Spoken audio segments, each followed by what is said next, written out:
Let me demonstrate a normal mirror. Or is it? Ho ho.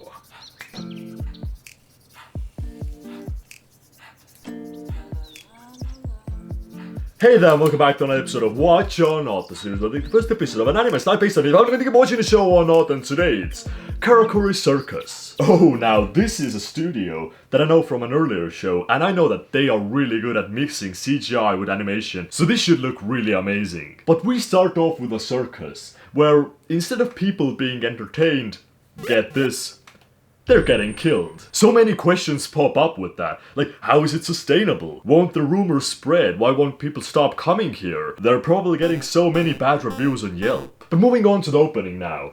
This is nothing special, honestly. Anyhow, one of the main characters is this little boy who is cheerful and happy and has a very big bag with him all the time. And the other one is this bear. But it's not actually a bear, it's a guy in a bear suit. I don't want to get your hopes up. But both of them have some very interesting problems. Like the guy, for example, who's in a suit, has to make people laugh or he literally dies. And that's a interesting medical condition, and the kid himself is being followed by some men in black who try to abduct him. And that's pretty much the premise for the whole first episode. Guys chase them and they run away or fight against them at some certain points. And the fighting scenes, while not the most choreographed, are still pretty solid. But boy, there's so much lore here. On the outside it might seem pretty meh, like a guy and a kid escaping from an evil organization. But with just the first episode, they already managed to give backstories to pretty much all the characters and created a cool team up. So the little kid here is from a rich family who owns puppets. But not just owns them, more like hoards them. Or I think even a bit beyond, because apparently all the men in his family have a room dedicated to puppets and only puppets. So this is where things start to get a bit interesting, because the men in black are also puppets. That's why they were kinda unfazed when he broke one of their necks, and he just continued.